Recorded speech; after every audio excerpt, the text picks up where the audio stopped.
member, we have different category of person in the church. So, number one, let me go straight to the secrets. Number one, pay yourself first, then put God first. Do you know that most of us, when we are involved in business or projects or other, we don't consider ourselves because we think that we are the ones owning the business? No. You should make sure that in the business you are running, your own salary is there. Don't say that no, at the end I'm going to see the profit from the profit. No. Make sure that your salary is in that business that you are doing. Even the salaries that we collect at the end of the month, we are told that we should make sure that we ourselves have part that takes care of us. But there's a small contradiction there, which is available. They say, but put God first. So which is the first? It's God.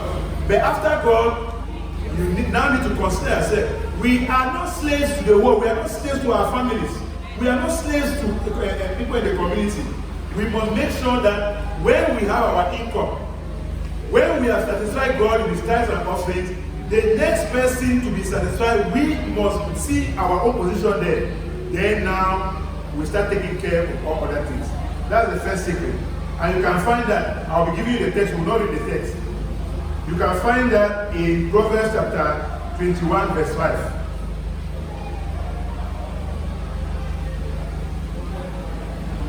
Be careful with small money leakages that can sink a big ship.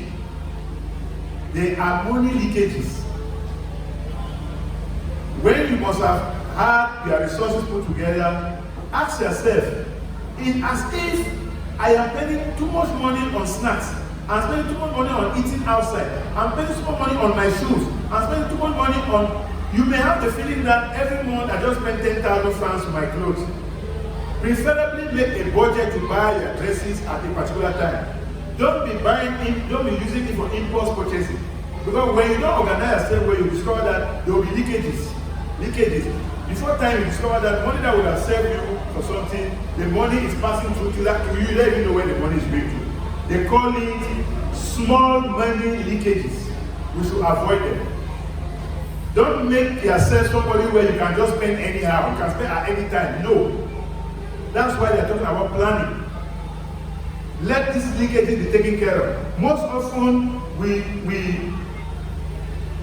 fear major expenses, but neglect small repeated leakages. I tell them, no, I don't want somebody provided. No, I don't want you to be involved in that type of big business. But you forget that before the end of the month, you have already used money that can be equivalent to that big business.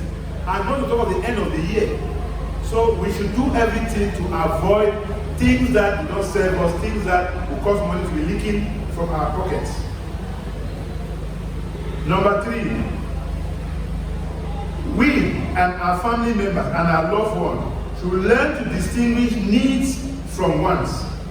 If I don't buy this today, will something serious happen to me? If I don't buy this that is attracting me, you are passing through Mokolo. Something always say, buy me. When that thing is saying, buy me, take a decision and say, what is this? Let me ask myself, if I don't buy this bag, if I don't buy this dish, if I don't buy, is there something dangerous that is going to happen to me and my family? By so asking, brothers and sisters, a good decision will be taken. And you may be surprised that you will avoid that. And we can see that. We can learn that from 1 Timothy 6 to 8. 1 Timothy chapter 6 to 8. Tomorrow's money to impress today's people. This is so vital to young people. Sometimes people borrow money to appear wealthy today. Did you get that? We want to appear wealthy today, whereas we are pushing back poverty for tomorrow. Pushing. You pretentiously, oh no, I have somebody who can give me maybe 200,000, you take. Because you want to keep a certain lifestyle. You take, you go and use. And when the money, you say, hey, very soon people think that maybe I am somebody who does not matter. You go and take again 300,000, you go and take.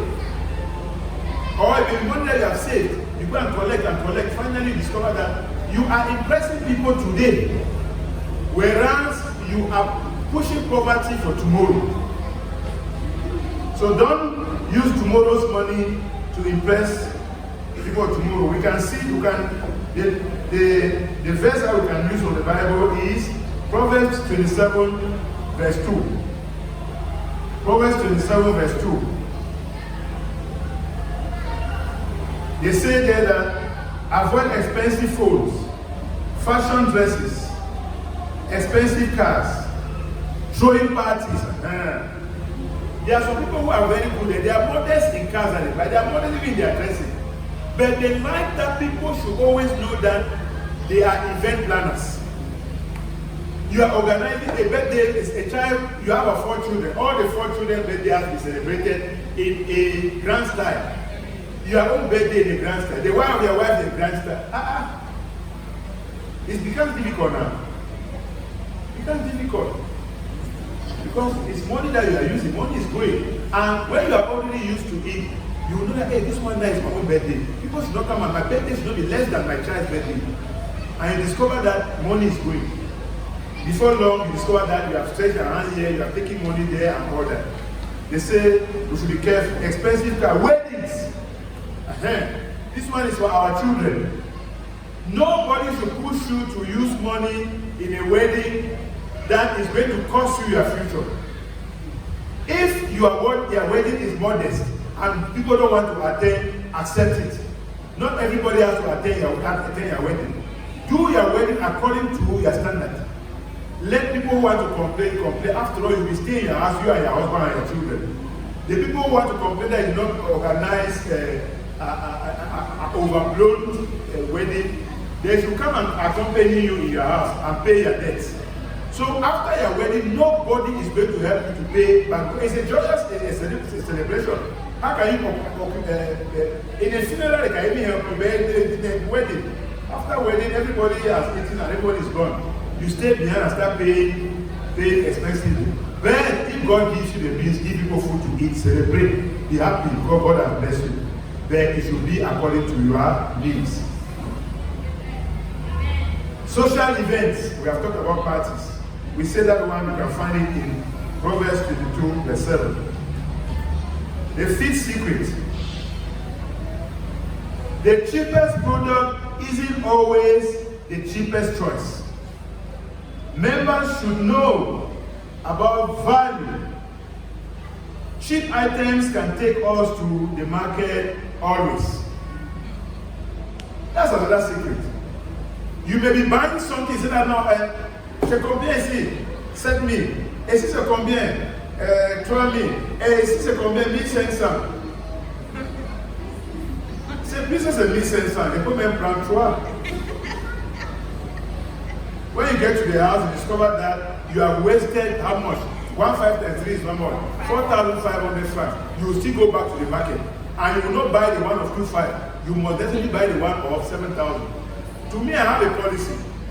When I go to the market and I see something that I like, I don't allow the seller to confuse me. He said, oh no, I can give you this what I want. I said, no, this is what I want. I prefer to negotiate. Let the person see that I'm a Bamileke man.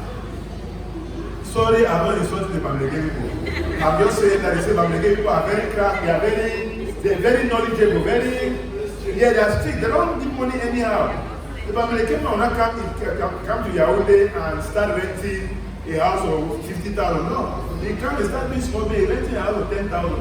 After that, he has a small business in front with the wife. He goes to the village and takes the wife and comes. You are wasting time there to be taking a house of 50,000 and start sweeping all your income.